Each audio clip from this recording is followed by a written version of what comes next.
एकदा पुण्यातनं आपण मुंबईत येऊया. जयेश, 2 ते 5 मिनिटापूर्वी जो मुद्दा चर्चेला जात होता, मुंबईचं महापौर कदाचित शिवसेनेला दिलं जाऊ शकतं. बाळासाहेब ठाकरेंच्या शताब्दी वर्षात एक वेगळा राजकीय प्रयोग म्हणून भाजप ही संधी कदाचित शिवसेनेला देऊ शकते.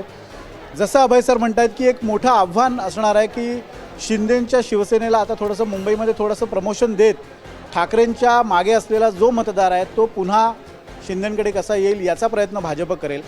हे पुढच्या 5 वर्षातलं आव्हान तुम्ही कसं त्याच्याकडे बघताय आणि त्या दृष्टीने काय नियोजन करताय? बघा, अजून कौल फायनल व्हायचा आहे. आत्ता 119 जागांचा निकाल लागला आहे.